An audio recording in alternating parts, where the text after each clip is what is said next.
All right. Today we're going to talk about conflict. I'm actually going to post two videos for you. So this is video number one, gets through some of the academic stuff, and I'm going to post a second video that I use for one of my advanced classes that you can check out. So this one will be relatively short, and we'll just get through some of the academic jargon for conflict and solving conflicts. So conflict obviously is struggle between two or more parties over goals and resources. When you have conflict, there's four ways of having conflict. The first is what we call indirect and competitive. So what that means is it's more sort of backstabbing. So it's indirect where it's not face to face, but I'm still competitive. I still want to win. So what I do is I go and I do things behind your back. I might try to get your friends to be against you. That sort of thing. All right. You have direct and competitive. So direct, obviously, it's going to be face to face. It is competitive. We both want to win, right? But it can get hostile. It could get physical in some regards. Hopefully not. But it is competitive. You're trying to, winner and loser kind of stuff.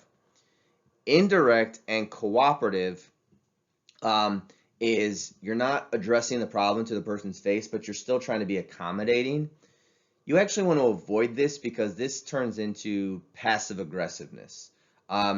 If you are arguing with, let's say you live with your girlfriend, and and you don't like the way that she does that she puts the dishes in the dishwasher, and she's always like not doing the dishes correctly, right? You're cooperative because you're not gonna tell her, and you're like, well, I'll just kind of do the dishes because the dishes have to get done for the household, right? But you're indirect because you're not letting her know, like, hey, the way you put the dishes in the dishwasher, it leaves stuck food on there. You got to rinse the food off the dish. You're not telling her what the problem is as to why the dishes aren't getting cleaned. Okay, but it's cooperative because you're still kind of you both have to work together in order to solve the problem of dirty dishes. But if you don't, you don't have a discussion about this face to face, if because it's indirect, eventually can become over accommodating, and you start to be passive aggressive, and you start to resent the other person, even though they don't know what they're doing wrong or what they're doing to make you upset. All right. So this is actually a terrible way to have conflict. All right. And finally, there's direct and cooperative, which is probably the most helpful way. Either direct way is helpful, but direct and cooperative, where it's both of us are trying to sort of solve the same problem. We both have similar goals, right? But it's direct because it's face to face. It's like, okay, we're both going to accept some responsibility. We're going to work together in order to solve this problem. All right.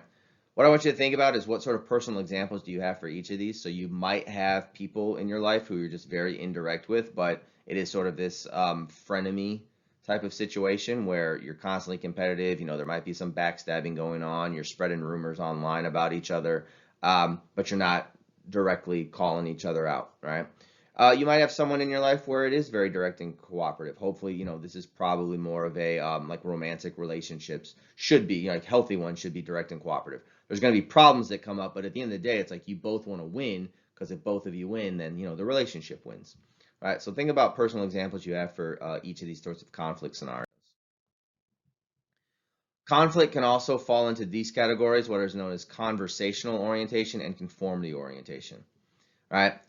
The one thing you need to know about this is conversational orientation is academia at its absolute best. When universities work really good, it's conversational orientation. So you have two researchers who have two different ideas about the same topic, and they disagree. All right. The way to solve that disagreement are for these two people to hash it out and to constantly have a conversation. Now, you could call it a debate, right? But it's an open debate where both people are arguing for their position and saying, we both have PhDs, we both have access to the data, we're arguing stuff out, even though we come to different conclusions, but at the end of the day, like, we're both trying to find like what is the correct answer. So we've gone through some of this when we've talked about Socrates. This is what Socrates was all about, right? Socrates didn't think that we needed to get into a debate where I have to win and you have to lose. It's we need to have this robust debate because the truth is somewhere over here, and we can both kind of iron sharpen iron and help each other out. And I need a little bit of your advice, you need a little bit of my advice, because at the end of the day, we're trying to solve this difficult problem. All right. So conversation orientation, have an open conversation, put your debate out there, put your disagreements out there, and both people have to be open to hearing stuff that they might not want to hear. All right. That's conversation, right? Make sure that you create an environment where even people who have different ideas than you feel comfortable and safe and welcomed and included in expressing ideas that are different than you. All right. Make sure that people feel okay saying things that you disagree with around you. All right. Conformity orientation is academia at its worst. Right. So this encourages similar attitudes and beliefs for the sake of keeping the peace. So this is what happens when, let's say there's like a new hip idea going on in your field of study, right? And everybody's like writing about this cool new idea and everyone's coming up with the same conclusion. And you're like the one person who's like, I disagree with them, but I don't want to say it out loud because these are my colleagues. These are people I work with. Some of them I'm friendly with, right? I have, relationships with them, and I don't want to sort of disrupt the boat. All right. So to keep the peace, I'm just going to kind of say what they want me to say, even though I disagree. This is actually a very bad tactic. And we talked about this with some of the stuff when we talked about like John Stuart Mill and the all minus one and on liberty and all that kind of stuff, right? Because the thing is that they might all be wrong. And if you disagree with them, like you should feel able to speak out against their conclusions. But a lot of people don't, because again, they just want to be conformity oriented because they just want to keep the peace. Because if you say something that they disagree with, they might not be your friends anymore, and all this other kind of stuff. So it's on both of you. It's on you to say those things in which you disagree with, and it's on them to sort of foster a conversational oriented atmosphere to say, look, we all agree with this, but even if you disagree with us, you can still be our friends, right? We can still have a conversation. We can still be polite and welcoming to each other. To sort of point out this conformity orientation, you can look up this. Let me try to find, his name's not on here, but his name's Alan Sokol. All right, Sokol. You can look it up, but he was I believe he was a physicist or an astrophysicist, something to do with math and a lot of numbers, right? But he sort of pointed out some of the problems with conformity orientation that was going on in the social sciences in the 90s, and what his sort of challenge to himself was. He said, I bet if I just use all of the cool new lingo that's going on in the social sciences now, he's like, I bet if I just like place in the right vocabulary words and the right conclusions, he's like, I bet I can get a nonsense paper published in a well-respected journal, right? And he ended up getting this thing published in this journal of social text, I believe was the name of the journal. But yeah, I mean, it became this huge, semi-scandal, right? Where, this academic journal published a nonsense paper that didn't make any sense, right?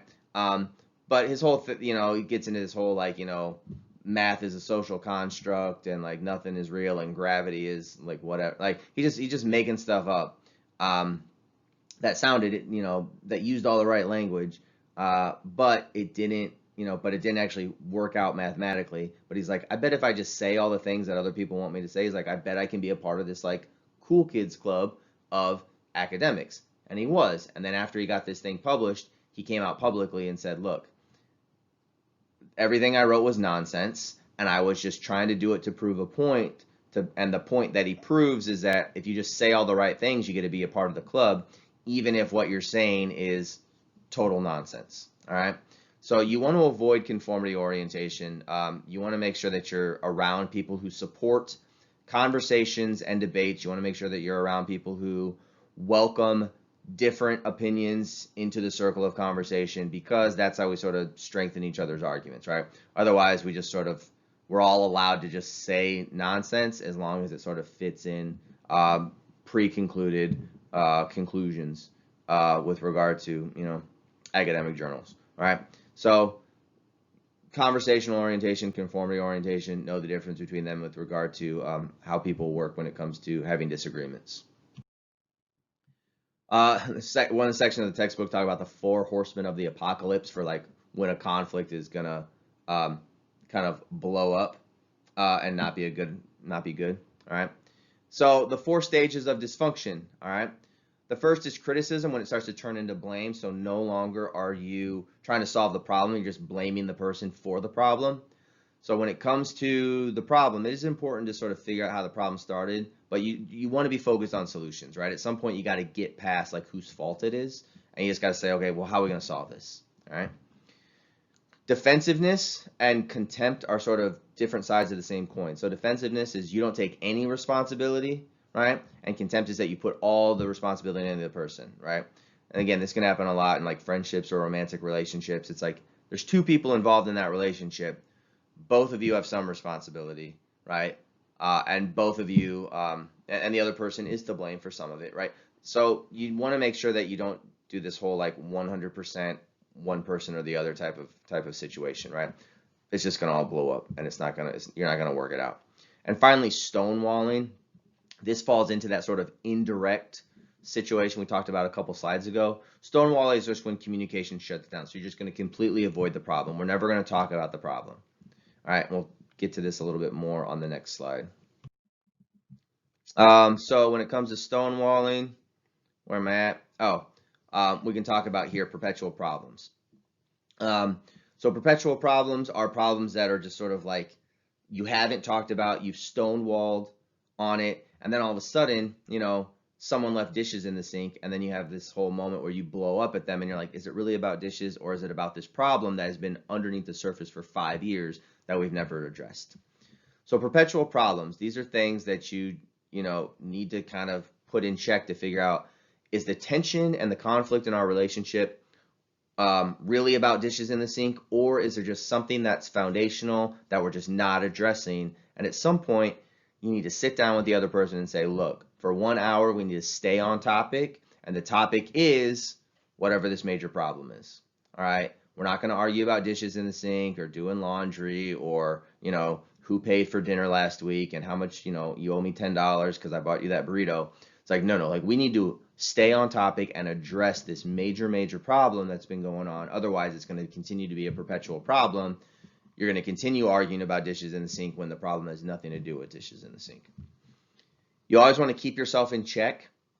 All right, so you want to make sure that you are entering this solution-oriented. All right, you go into the conflict saying like, I want to find a solution. I don't just want to sit there and blame the other person. I don't want to emotionally flood them with all of these problems that are going on. It's like, you should mention the problems, but soon you all should get towards like, how can we make this work? Like, what's the solution? All right. So when it comes to your response, are you what we call the demand withdrawal pattern? So do you just give ultimatums like, either you're going to do this or I'm going to leave? All right. You can't necessarily do that. All right. Harsh startups. So is the conversation starting in a hostile place, or do you need to take a walk? This is definitely me, right? So in full personal disclosure, I am a person that when I feel a conflict coming on, I just say, you know what, I need an hour to go for a drive or to walk my dog, because I know that I'm going to get into a heated, harsh startup on the situation. So if you know that you're the type of person who, as soon as conflict is about to happen, it's not gonna, you're not gonna be the most sober-minded person. Maybe you need to take a walk for a while. I know that about myself. I always leave the room for a while before I come back. Same thing with sending text messages or sending emails. If you get an angry email, it's like, don't answer it right away, right? It's like, take a break, take a day or two, right? There's nothing written in law that says you have to, contact the person back immediately. All right. All right. And finally, we want to come down here and think about, what is a situation in your life that's an example of a perpetual problem? And think about, is there something going on with your mom, your dad, your siblings? It's just been around for 5-10 years that you need to address. All right. And if it needs to be addressed, again, you need to go after it and say, okay, we're going to put this topic on the table. We're going to just talk about this topic. And we're not going to sort of veer off into these other directions, because I want to make sure that we solve this problem so it doesn't just keep popping up, every year, right? Every year around Christmas, we have the same argument. It's like, we need to figure out how to solve this, because I don't want to do this for the next 30 years. All right. Okay. That's the first section on conflict. I do have another video. Make sure you watch it. It gives a little bit more fun background about Hercules and the rest of them. All right. I will see you later.